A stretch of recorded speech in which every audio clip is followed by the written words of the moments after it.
Fica sentado, curva sua cabeça. Maravilhoso Deus e Pai, em nome de Jesus Cristo, teu Filho, aqui está, meu Pai, o teu servo que vai ministrar essa lição da Escola Bíblica Dominical nesta manhã. Usa nas tuas mãos, meu Deus, e fala conosco para que nós possamos sair daqui melhores do que adentramos, em nome de Jesus. Amém. Saúde, amada igreja, com a paz do Senhor. Dia abençoado que Deus nos proporcionou para juntos nós estarmos compartilhando a palavra de Deus. Somos todos aqui reunidos neste dia, corpo de Cristo, igreja do Senhor Altíssimo. Quero convidar vocês que têm a revista da Escola Bíblica, página de número 47, trataremos da lição de número 7, que fala do ministério da igreja.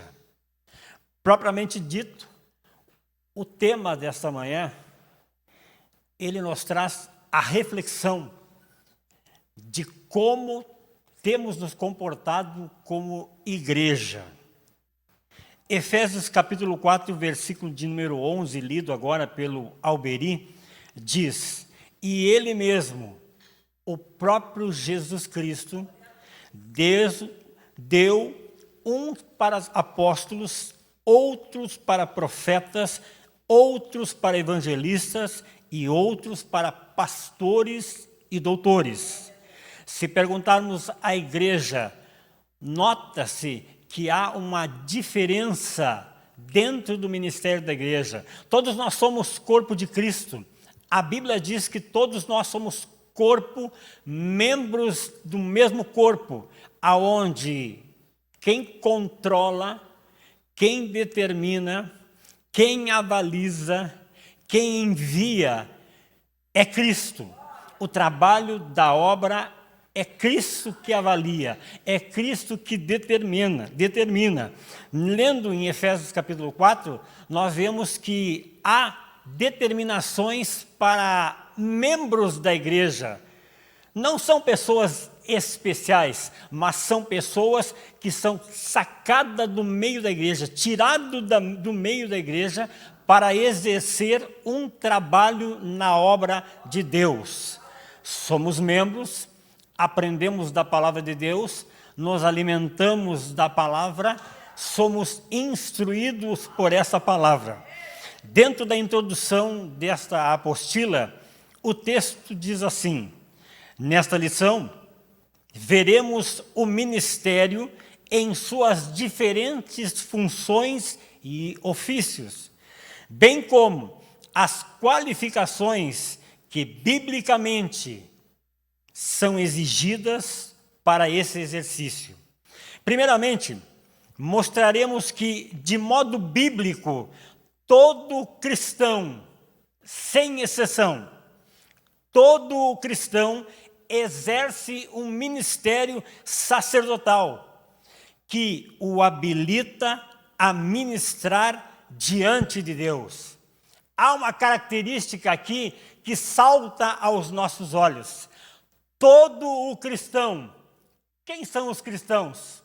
Todos aqueles que creem na palavra de Deus, todos aqueles que professam a palavra de Deus, todos aqueles que entregaram a sua vida crendo, confiando que Deus é o seu Senhor, Deus é o seu Pai, Deus é o seu Mestre. O texto continua dizendo, nesse sentido, não há diferença entre membro e liderança.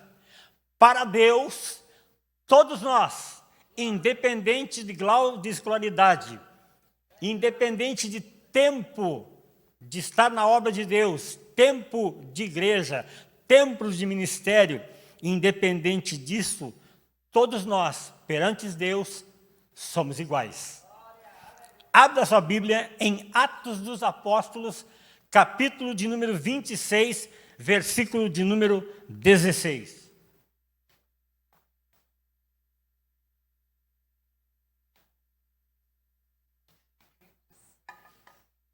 Atos dos Apóstolos, capítulo de número 26, versículo de número 16.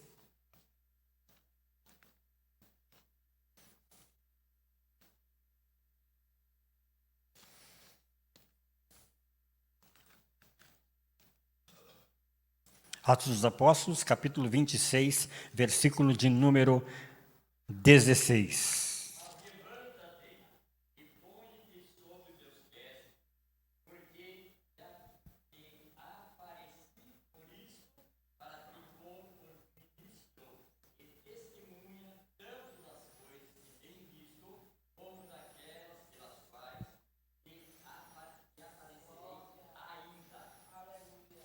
O próprio Cristo, frente a Paulo, dizendo: eu te constituí, levanta-te, levanta-te, esteja disposto, esteja preparado. O ministério da igreja, assim como o corpo diaconal, diaconia, o trabalho da obra missionária, o trabalho no templo, o trabalho na galeria, o trabalho no altar, todo esse trabalho da igreja se remete ao serviço na obra do Senhor. A preparação da igreja para servir ao seu Senhor. Faz muito tempo que deixamos de ser apenas observantes da palavra de Deus. Muito tempo atrás, no começo da nossa caminhada, fomos separados por Deus para este dia, para esse momento, para este estágio da vida. Paulo foi separado por Deus, já sendo apóstolo e servo de Deus para a boa obra que ele havia preparado propriamente pelo seu Senhor. Diz o texto: por outro lado, as Escrituras mostram claramente que Deus escolheu determinadas pessoas para funções e ofícios específicos. Há um trabalho na obra de Deus determinado pelo próprio Deus. Na lição de número 6, anterior a esta do número 7, vimos que a igreja ela era organismo e organização. Todo organismo necessita de organização, necessita de ser direcionada por alguém. Como igreja, somos direcionados pelo próprio Espírito de Deus. É Ele que se move na igreja, é Ele que direciona os seus passos, é Ele que contribui no seu crescimento espiritual, no fortalecimento da sua fé, como igreja. Mas o texto se refere a determinadas pessoas que foram separadas por Deus para um trabalho específico na obra. Se perguntarmos nessa manhã, quantas pessoas são membros do corpo de Cristo? Todas as pessoas que aqui estão são membros desta obra, membros deste corpo glorioso, corpo que milita nessa terra chamada igreja. Mas no meio de nós há pessoas que foram separados por um chamado especial de Deus. Foi retirado do meio do povo, não foi trazido de outro lugar distante deste local, deste ministério, desta casa, da presença de Deus e da comunhão dos santos. Não são pessoas que são retiradas e chamadas pelo próprio Deus para exercer um trabalho específico na obra. Por enquanto nós estamos apenas conversando a respeito da obra e da igreja, mas o autor da apostila, ele frisa: esses ministros chamados por Deus têm a função de servir a igreja de Cristo e trabalhar no aperfeiçoamento dos santos. Quem são os santos? Todos nós. Todos que nos deixamos ser levados por essa palavra, direcionados por esse Espírito, controlados em soberania pela mão poderosa de Deus. Mas o texto diz que esses ministros são chamados por Deus e têm uma função que é servir a igreja e trabalhar no aperfeiçoamento dos santos. Você não entra neste local todos os dias apenas para passar tempo. Você tem um objetivo nessa terra: servir a obra de Deus, servir a sua igreja, porque você faz parte dessa igreja, você faz parte desse corpo. Quando falamos mal da igreja, quando damos um mau testemunho da igreja, não estamos apenas dando mau testemunho a nosso respeito, mas falamos dessa obra, falamos do próprio Deus. Claro que nada arranha a imagem de Deus, mas a instituição, igreja, a instituição a qual pertencemos, ela se sente prejudicada. A palavra-chave desta apostila nesse dia é ministério. Ministério é serviço, ministério é ocupação, ministério é cargo, é função na igreja. A Bíblia não trata de cargos, mas a Bíblia fala de função, fala de trabalho, fala de ocupação na obra de Deus. Você não está sentado nessas cadeiras em vão. Você tem um compromisso com aquele que te chamou, aquele que a palavra diz: eu te arregimentei, trouxe você para esse exército, com o único objetivo: salvar-se a você mesmo, salvar-se a sua família e salvar aqueles que não tiveram essa oportunidade de conhecer a Cristo. Tópico de número 1, fala do ministério sacerdotal de todo crente. Há uma afirmação em cima dessa frase: o ministério, o trabalho de sacerdote, de alguém que vai intermediar algo com relação ao povo e a Deus. Esse trabalho, esse ministério sacerdotal, ele não é de apenas um determinado grupo, separado por Deus, mas este ministério sacerdotal é um ministério universal de todo crente. Todo crente que crê, professa em Cristo, vê a sua vida pautado nessa palavra, crê nessa palavra, crê na declaração de fé que está escrito no manual, no estatuto, no regimento desta casa. Você professa a fé em Cristo Jesus. Você determina a sua vida em Cristo Jesus. Você se move nessa terra por meio do Espírito Santo, porque a Bíblia diz que o Espírito Santo é espírito de movimento. Você não está nesta terra para acomodar-se, mas você está nessa terra, creia você, para serviço, para auxílio, para cooperação no reino de Deus. Você é mais um em que Deus pode confiar nesse tempo para saquear o inferno e povoar o céu. Começamos saqueando o inferno, vindo neste dia de domingo quente, abafado, e você colocou no seu coração a determinação que melhor lugar não é para estar do que estar na casa de Deus, aprendendo do seu Senhor, conhecendo os passos que são importantes para a sua vida. No texto que lemos no subtópico de número 1, fala do sacerdócio no Antigo Testamento. O autor faz essa colocação trazendo a lembrança de como era, quais eram as práticas do sacerdote no período de Jesus, no período de Cristo. Refere-se ao sacerdócio no Antigo Testamento. Lembrando vocês que nós hoje vivemos no período da dispensação da graça.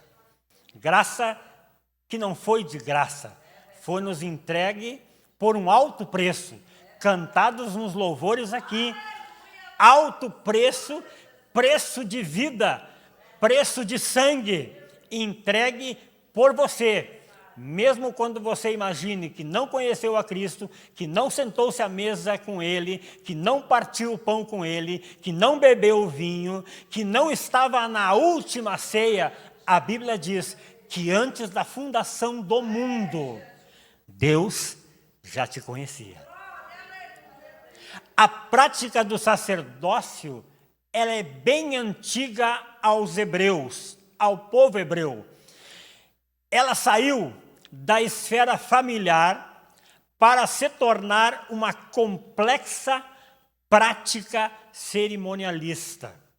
O que nós vemos aqui todos os dias, no início do culto, no momento da oração, no momento dos louvores, da palavra introdutória, de mais alguns louvores, no momento da palavra de ofertório, no momento da prece por aqueles que estão visitando a igreja ou aqueles que têm a sua necessidade, aparentemente mostramos isso para Deus, não nos escondemos, porque sabemos que somos dependentes dEle, necessitamos do seu auxílio, necessitamos da sua ajuda. Todo aquele processo até o momento da palavra, o momento do convite, de chamar à frente aqueles que necessitam aceitar a Cristo, conhecer a Cristo, até o momento da bênção apostólica, contrasta-te com cerimonialismo. Nesse período, já no Novo Testamento. Agora, atente para o que acontecia no passado. Todo o momento que o homem, a mulher, o jovem, a criança, o idoso, todo o momento que um ser humano pecava diante do seu Senhor, ele era convidado a pegar um animal, a imolá-lo, sacrificá-lo e apresentá-lo a Deus para a sua santificação, a sua justificação e para que esse pecado fosse retirado da sua conta. Mas logo após, ao saírem daquele momento, voltavam a pecar e agora eram obrigados novamente a vir sacrificar. Sacrificavam bois, sacrificavam ovelhas, sacrificavam cordeiros, sacrificavam cabritos. De acordo com o pecado, o tamanho do pecado era a sua pena. Mas aqueles de menos poder aquisitivo sacrificavam rolinhas, pequenos animais. O texto que nós lemos agora diz que ela saiu da esfera familiar para se tornar uma complexa prática cerimonialista. Dessa forma, existiu uma evolução do sacerdócio na antiga aliança, que assim se segue. Gênesis capítulo de número 4, fala de Caim e Abel, que entregam ao Senhor o melhor da sua fazenda. Aí está um exemplo de prática cerimonialista, reconhecendo a Deus que tudo que recebiam, que tudo que era dado, não pertencia a ele, mas o próprio Deus havia dado. Vemos também aqui, juntamente com Gênesis capítulo 4, versículo 3, Jó capítulo 1, versículo de número 5. Vemos o cabeça da casa, o homem chamado então sacerdote do lar. Era ele o responsável para trazer o sustento para a casa. Era ele também, segundo Jó, que tinha a prática com Deus pelos seus filhos. Abra essa Bíblia em Jó, capítulo de número 1, versículo de número 5. Dentro do tópico de número 1 e número 2, nós vemos tudo aquilo que é de uma forma geral para o povo, geral para a igreja. Jó, capítulo de número 1, versículo de número 5.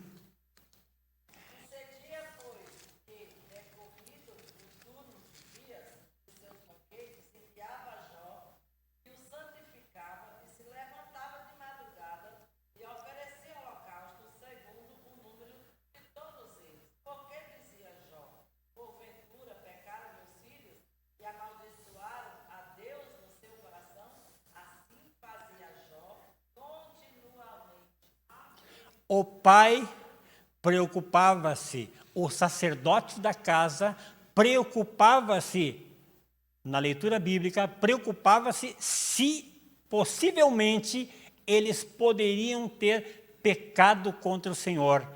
Ele, Jó, levantava-se de madrugada, e o texto bíblico diz que não era uma vez, duas vezes, continuamente ele sacrificava ao Senhor pela vida dos seus filhos.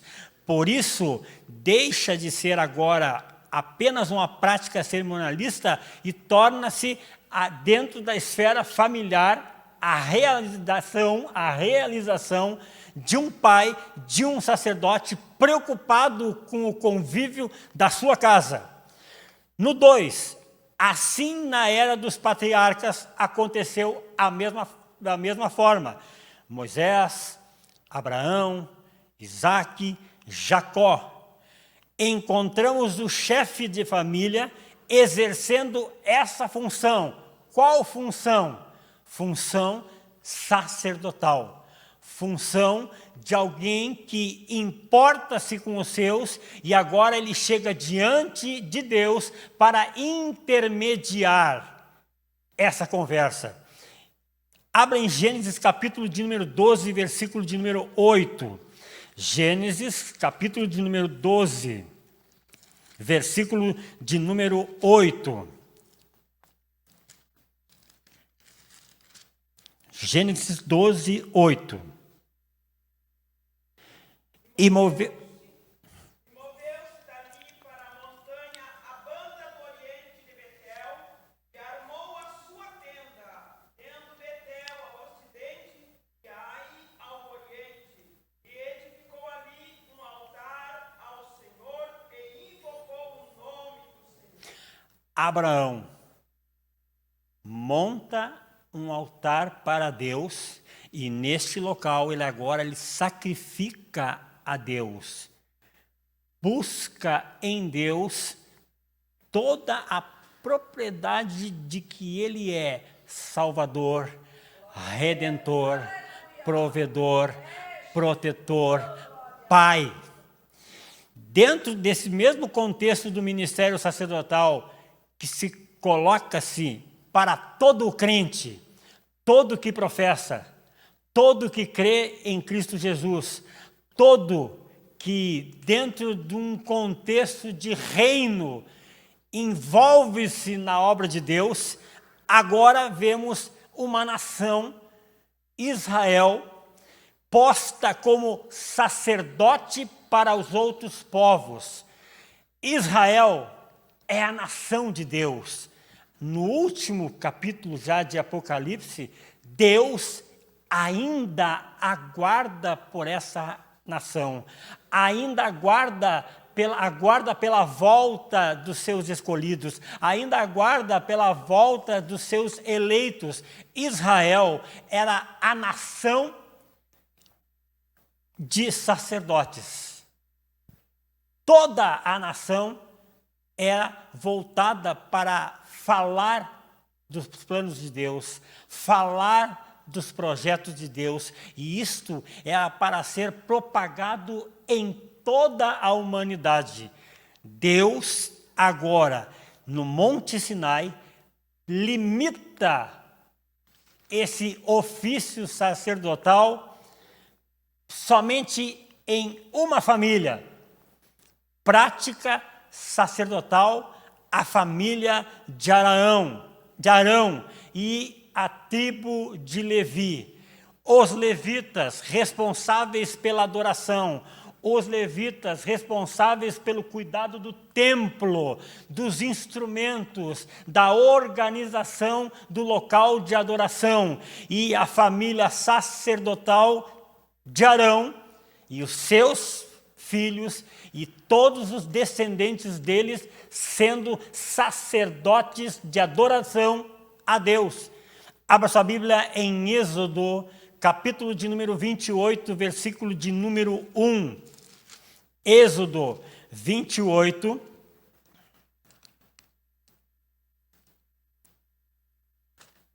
versículo de número 1.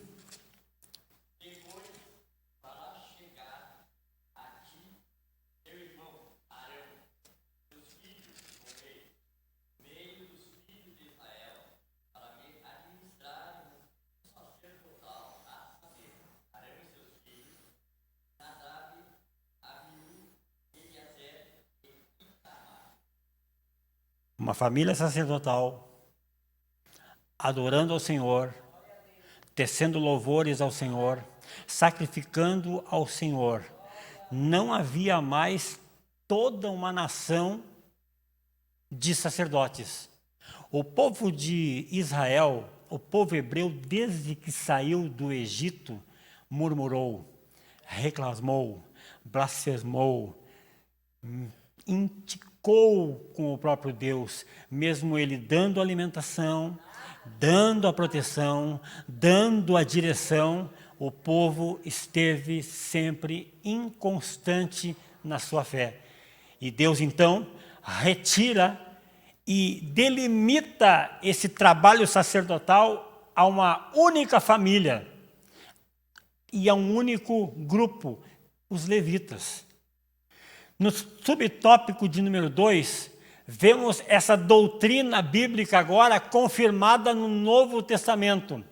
O que era antes o trabalho do sacerdote, de chegar-se diante de Deus uma única vez ao ano, para pleitear a causa do povo a Deus, e falando com Deus, trazer a resposta para esse povo e falar ao povo tudo aquilo que Deus havia determinado. Nós vemos agora essa doutrina bíblica confirmada dentro do Novo Testamento. Diz assim: o Novo Testamento apresenta o sacerdócio da antiga aliança com um tipo de Cristo. Hebreus de número 8, versículo de número 1. Todos os trabalhos feitos, todos os sacrifícios feitos, todos os altares constituídos para Deus estavam tipificando, apontando para a pessoa de Cristo Jesus. Cristo vem a essa terra e ele, sendo o sumo sacerdote e ao mesmo tempo o sacrifício, ele interrompe da vida do povo de Deus todas as matanças, todas as mortes, todas as degolas, o derramamento de sangue dos animais, e ele, o próprio Deus, encarnado, coletou, retirou todos os nossos pecados, todas as nossas acusações, todas as nossas culpas, todas as nossas transgressões, e encravou na cruz do Calvário, transformando agora nós, Igreja Viva do Senhor Jesus. Novo Testamento, como está em 1 Pedro 2,5, agora é a igreja que constitui o sacerdócio universal de todos os crentes. A igreja do Senhor é você. A responsabilidade como igreja de sacrificar, mas não sacrificar algo que se tornaria morte, como sacrifício, imolação no altar. Agora apresentamos-nos nós como sacerdotes, como sacrifício vivo ao Senhor.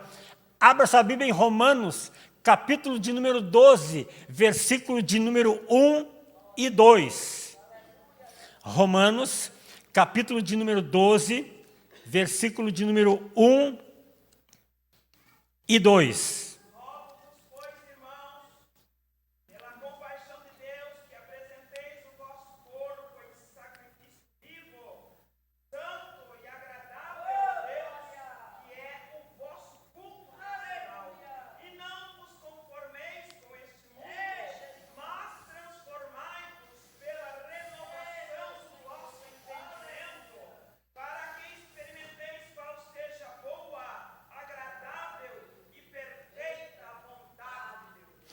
Boa, perfeita e agradável vontade de Deus. A vontade de Deus é que cessassem-se os sacrifícios, porque o pecado retornava à vida daqueles que o praticavam. Cristo vem nessa terra como sacrifício, entrega-se na cruz do Calvário, o sangue é vertido.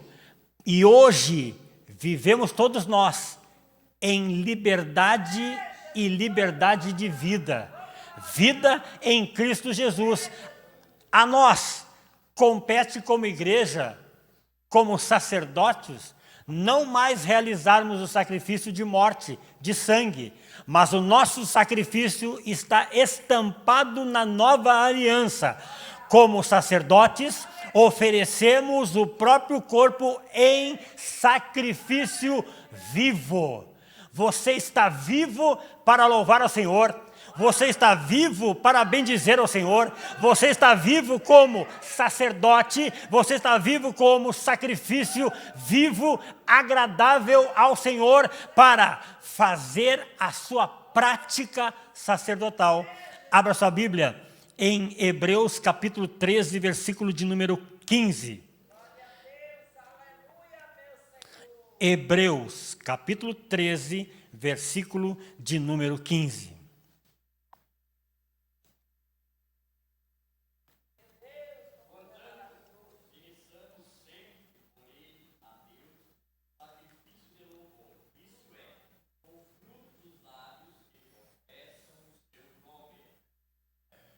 Somos sacerdotes. Precisamos da figura do pastor. Precisamos da figura da liderança. Precisamos da figura do evangelista. Precisamos da figura do diaconato. Precisamos da figura do cooperador. Precisamos da figura do presbítero. Precisamos, pois foi Deus que instituiu a liderança da igreja. Como organismo, somos organizados. Foi Deus que instituiu a igreja. É Ele que determinou as regras de conduta de cada um de nós. Aceite você ou não, acredite você ou não, nós estamos debaixo, sim, de uma autoridade constituída por Deus, estabelecida pelo próprio Deus, mas temos a imagem e semelhança de Deus. Mas temos também a incumbência como sacerdotes, como igreja, como corpo, como juntas bem ligadas, como membros bem organizados, cada um de nós realizarmos o nosso serviço na obra, o serviço do ministério, o serviço da casa de Deus, o serviço de buscar almas, o serviço de adorar ao Senhor, o serviço de santificar a nossa vida, o serviço de cuidar a nossa fé, de fortalecer a nossa fé, de reivindicar de Cristo tudo aquilo que foi determinado por Ele na cruz do Calvário. O pecado já não está em nossas vidas. O sacrifício já não é mais necessário, pois Ele, o Senhor, fez o grande sacrifício para que hoje, verdadeiramente, como igreja, como sacerdotes, tanto do lar, da nossa casa, da nossa vida, da nossa família, do nosso lar. Você, homem de Deus, é sacerdote do lar. Você, mulher de Deus, é sacerdotisa do lar. Há uma incumbência sobre a sua vida. Há benefícios? Há. A salvação, a vida eterna, uma nova vida, vida santificada, vida curada, vida sarada, mas há um compromisso com este reino, com a obra, não é compromisso com homens. Somos participantes desse corpo, somos herdeiros e co-herdeiros em Cristo. Abra sua Bíblia em 1 de Pedro, capítulo de número 2, versículo de número 9. 1 de Pedro, capítulo de número 2, versículo de número 9.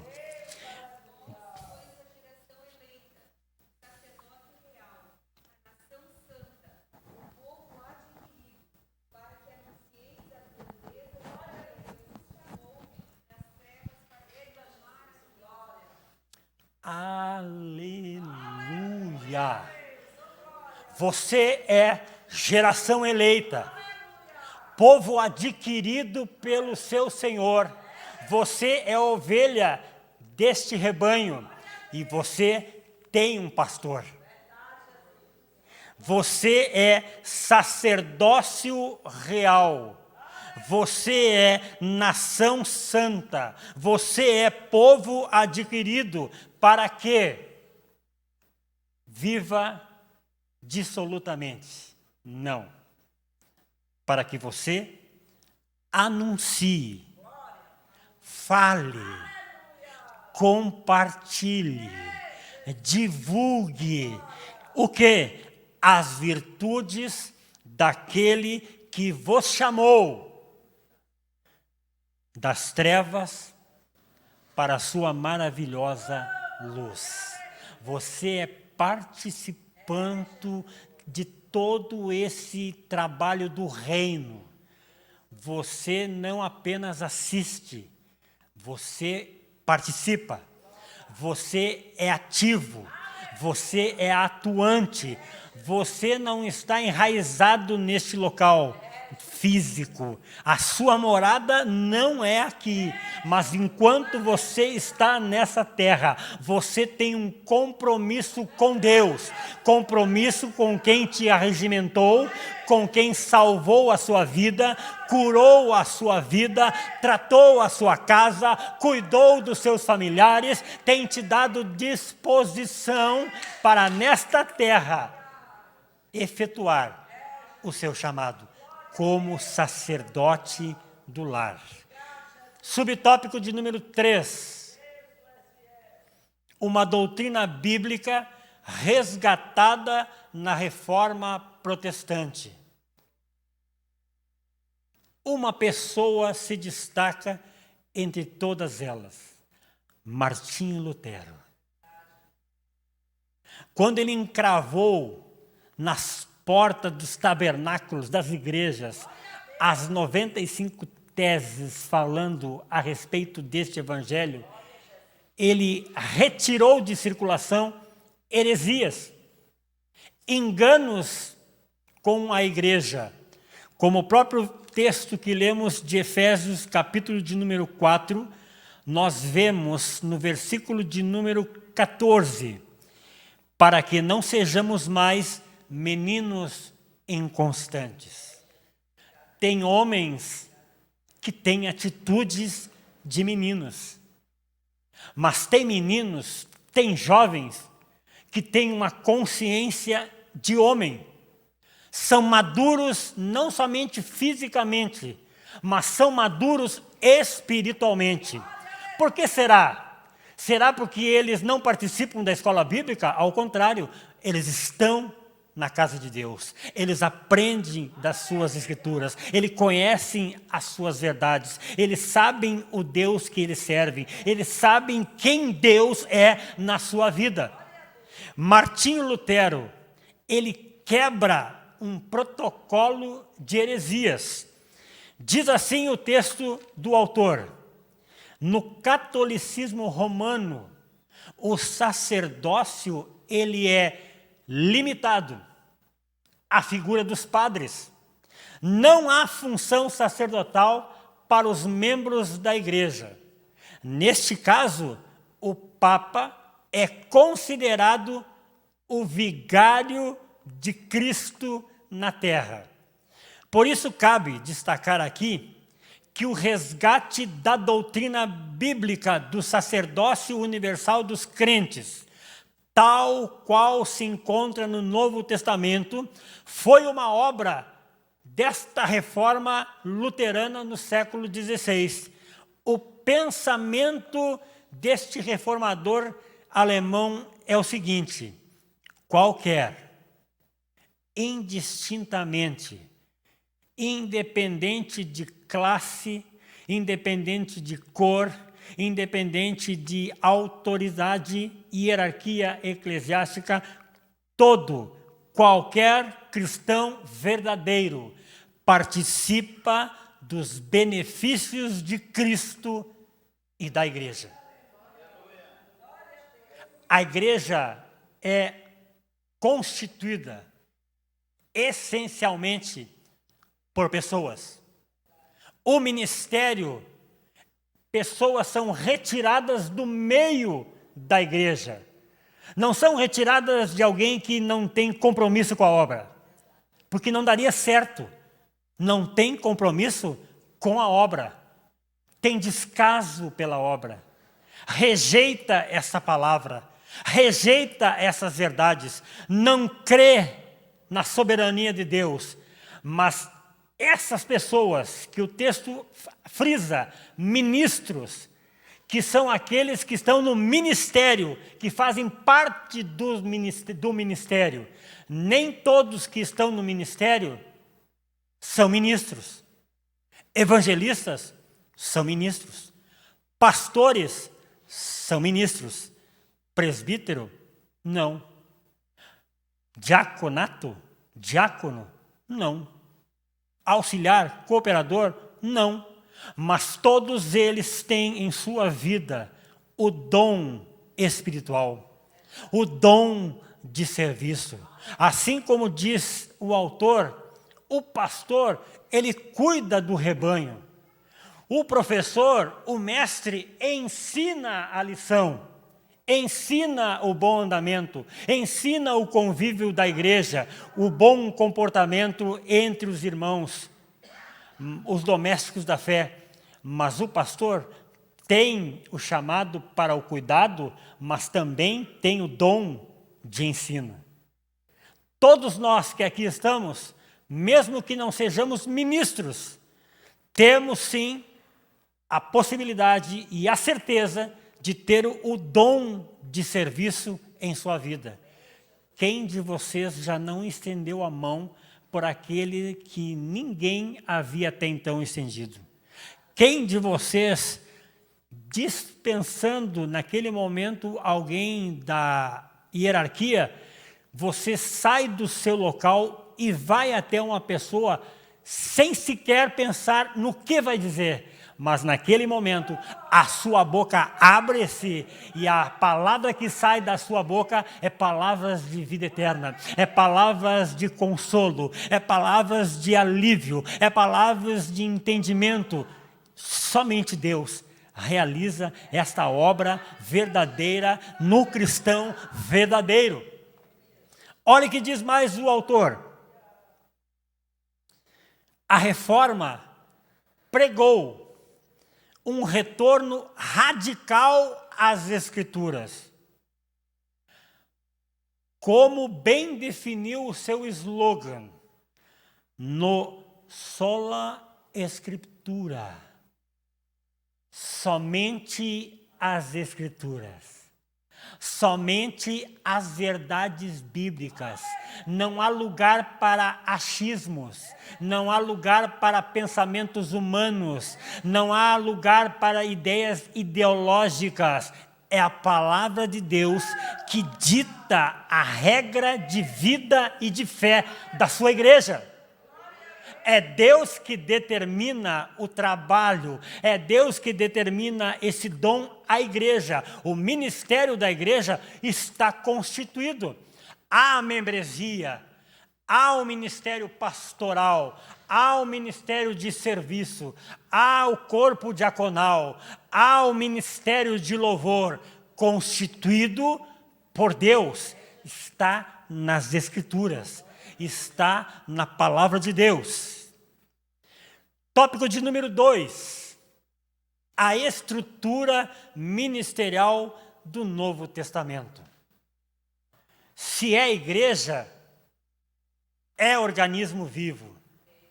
São seres que respiram, que pensam, que agem, que reagem a estímulos, seja bons ou seja ruins.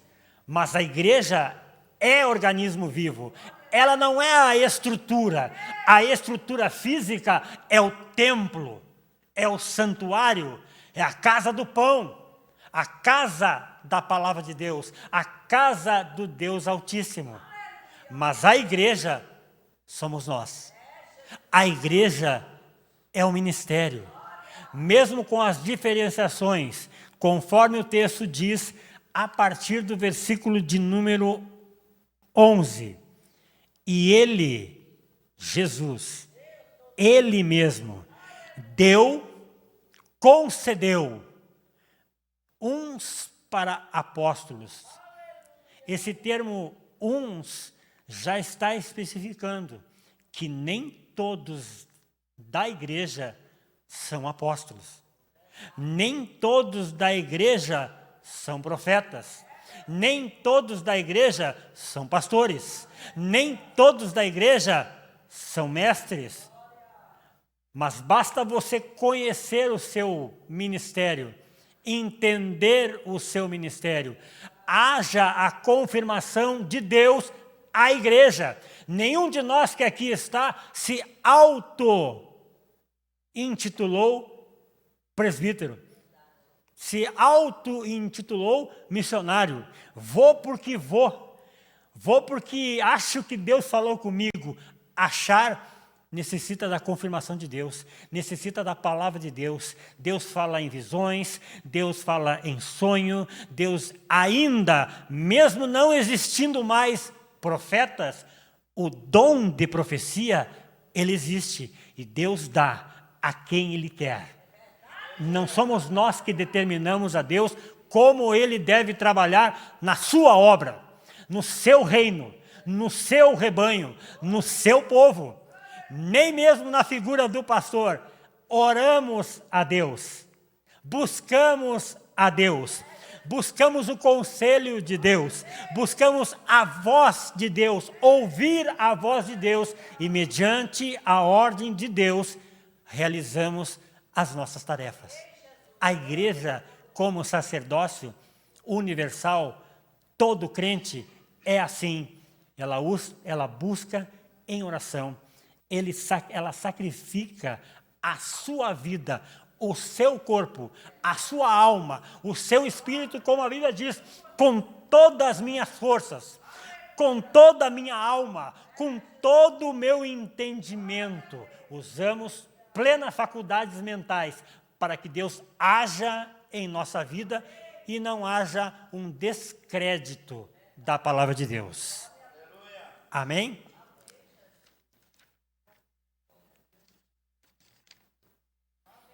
Na estrutura ministerial do Novo Testamento, nós temos o que chamamos no subtópico de número 1, do ministério quíntuplo. 5 ministérios atuantes na igreja. Talvez você não vá ver o seu nome aqui estampado, talvez não esteja aqui a sua categoria sacerdotal, mas você é sacerdote da sua casa, do seu lar, da obra de Deus. Você não poderá fazer as mesmas coisas que ele faz.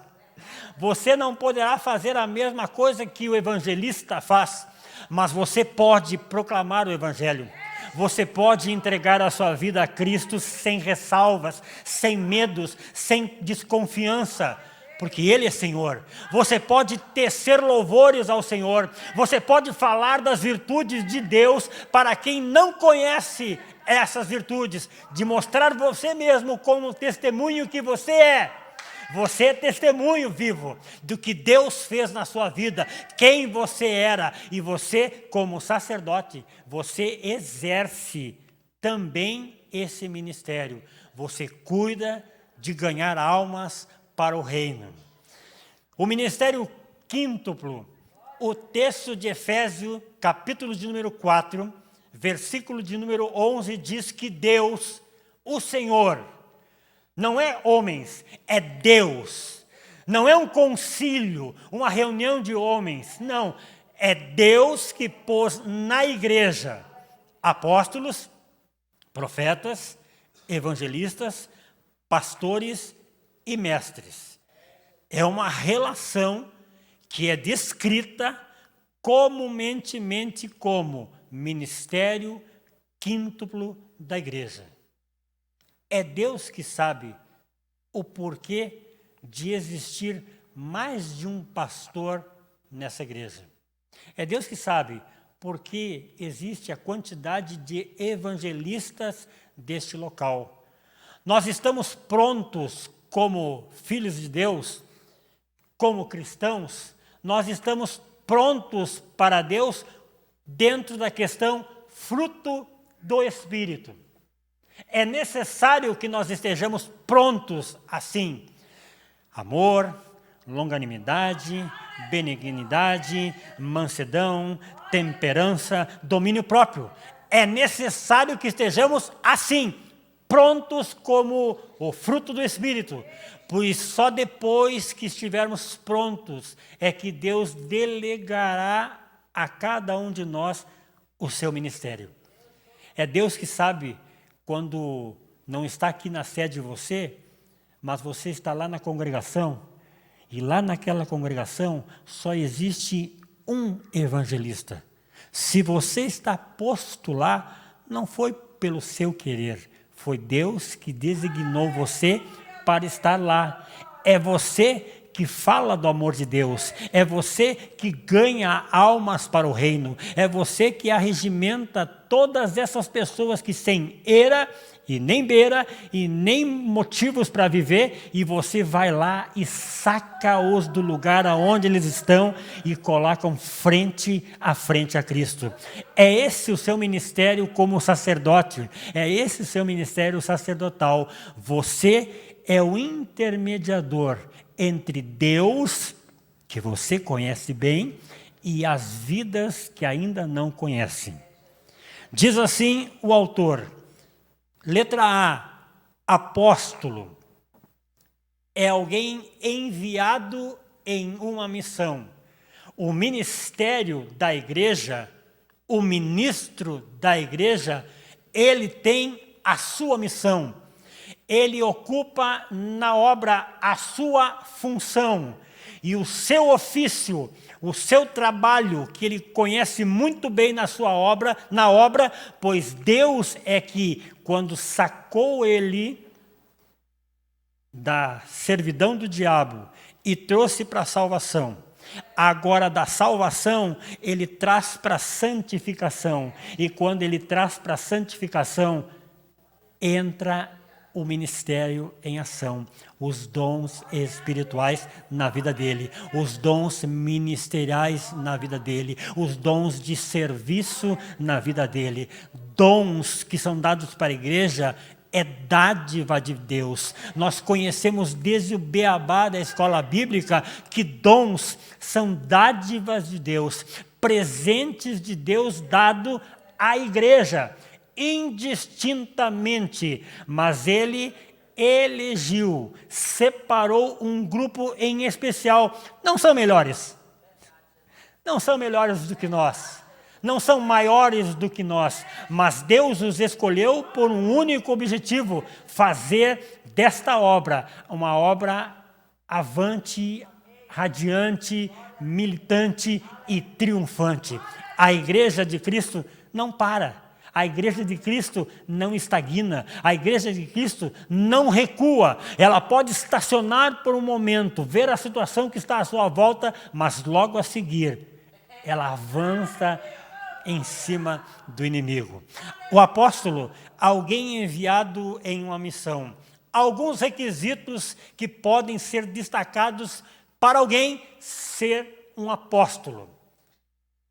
Há pessoas que são conhecidos ou conhecidas pelas suas atitudes, porque são semelhantes, quase idênticas como um apóstolo.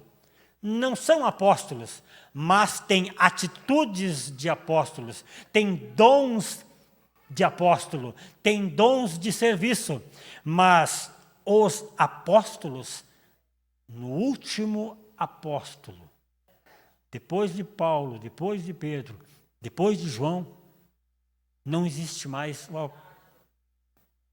Não existe mais. Mas os dons referentes às atitudes de apóstolo, elas existem. E Deus dá. E Deus abençoa a igreja. E Deus cuida da igreja, porque esse ministério não para.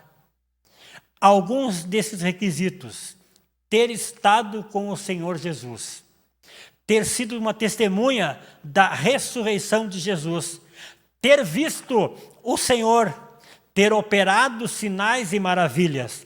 Assim, no Novo Testamento, o apostolado pode ser visto mais como uma função do que como um ofício.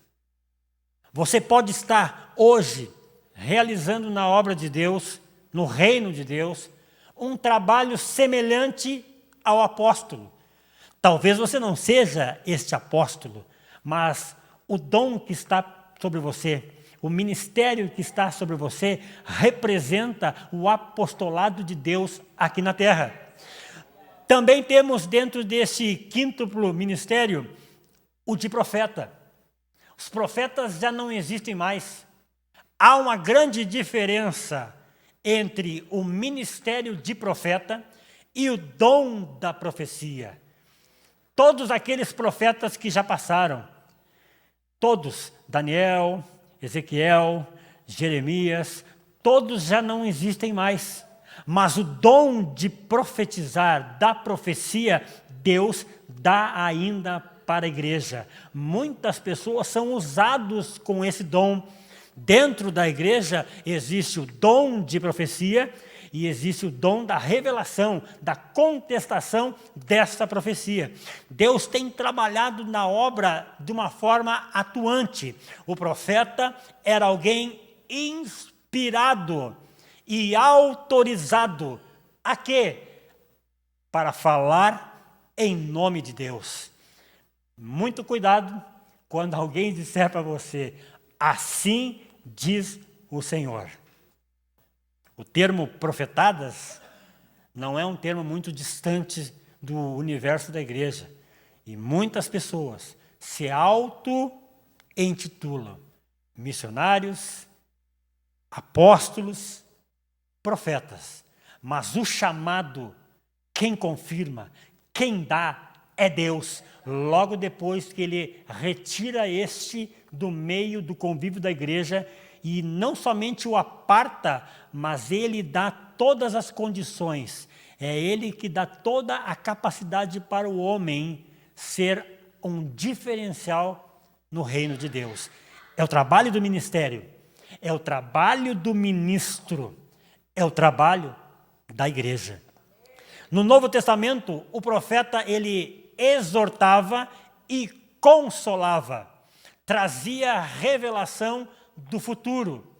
Contudo, a Escritura distingue este ministério de profeta, de dom de profecia. Assim, somente alguns eram chamados para ser profetas.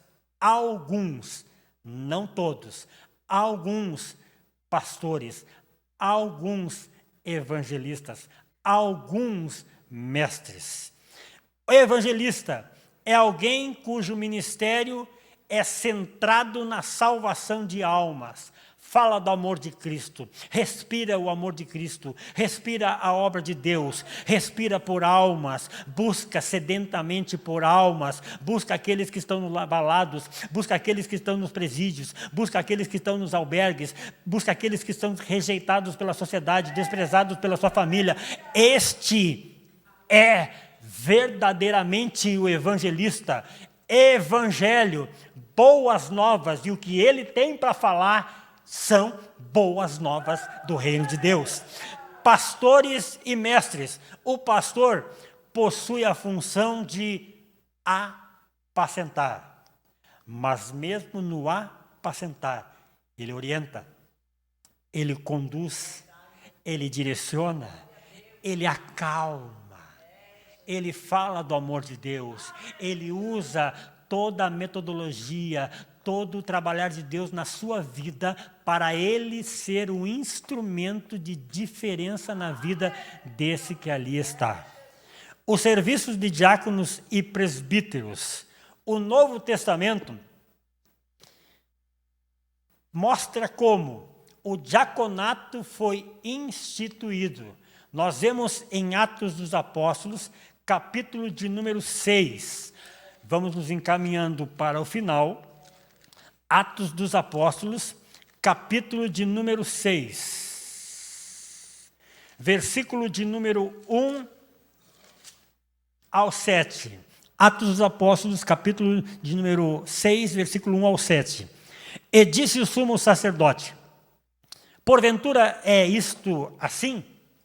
E ele disse: varões, irmãos e pais, ouvi, o Deus da glória apareceu a Abraão, nosso pai, estando na Mesopotâmia, antes de habitar em Harã, e disse-lhe: sai da tua terra e dentre a tua parentela, e dirige-te à terra que eu te mostrar. Então saiu da terra dos caldeus e habitou em Harã. E ali, depois que seu pai faleceu, Deus o trouxe para essa terra em que habitais agora. E não lhe deu nela herança, nem ainda o espaço de um pé, mas, atente na palavra, mas prometeu que lhe daria a posse dela, e depois dele a sua descendência, não tendo ele filhos. Atos dos Apóstolos, capítulo de número 6. Atos dos Apóstolos, capítulo número 6. Ora, naqueles dias, crescendo o número dos discípulos, houve uma murmuração dos gregos contra os hebreus, porque as suas viúvas eram desprezadas no ministério cotidiano. Há uma grande queixa, um murmúrio, uma reclamação, porque mulheres não são consagradas ao ministério. Atos dos Apóstolos fala da necessidade dos apóstolos cuidarem mais daquelas viúvas e órfãos, mas a constituição, ou constitui-se então homens para esse trabalho. Não seria mais lógico, Joviano, uma mulher cuidando de outra mulher? Mas desde o princípio, Jesus sempre separou para o trabalho no discipulado, dentro do apostolado, homens para esse trabalho. Vemos nos textos bíblicos muitas mulheres que foram juízas, profetisas, mas nenhuma dessas dirigiu um trabalho direcionado de liderança à igreja. Toda essa ordenança foi dada para homens. O cuidado da obra para homens. Começou nos 12, foi para os 70, foi para os 3.000 e foi para os 5.000 no último batismo. A obra missionária, ela realiza o trabalho indo e vindo, tratando e cuidando, falando do amor de Cristo, mas o trabalho sempre realizado por homens na obra de Deus. Diz assim: mas nós perseveramos na oração e no ministério da palavra. E este parecer contentou a toda a multidão. E elegeram Estevão, homem cheio de fé. Um pré-requisito. Homem cheio de fé, cheio do Espírito Santo.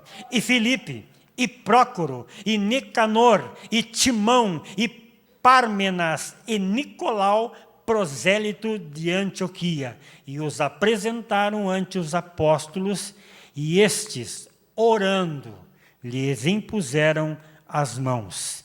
E crescia a palavra de Deus, e em Jerusalém se multiplicava muito o número dos discípulos, e grande parte dos sacerdotes obedecia à fé. Abra sua Bíblia, abra seu livro, dentro da questão da conclusão. Nós temos as qualificações para o ministério, para o trabalho, pautada na natureza moral, pautada na natureza social.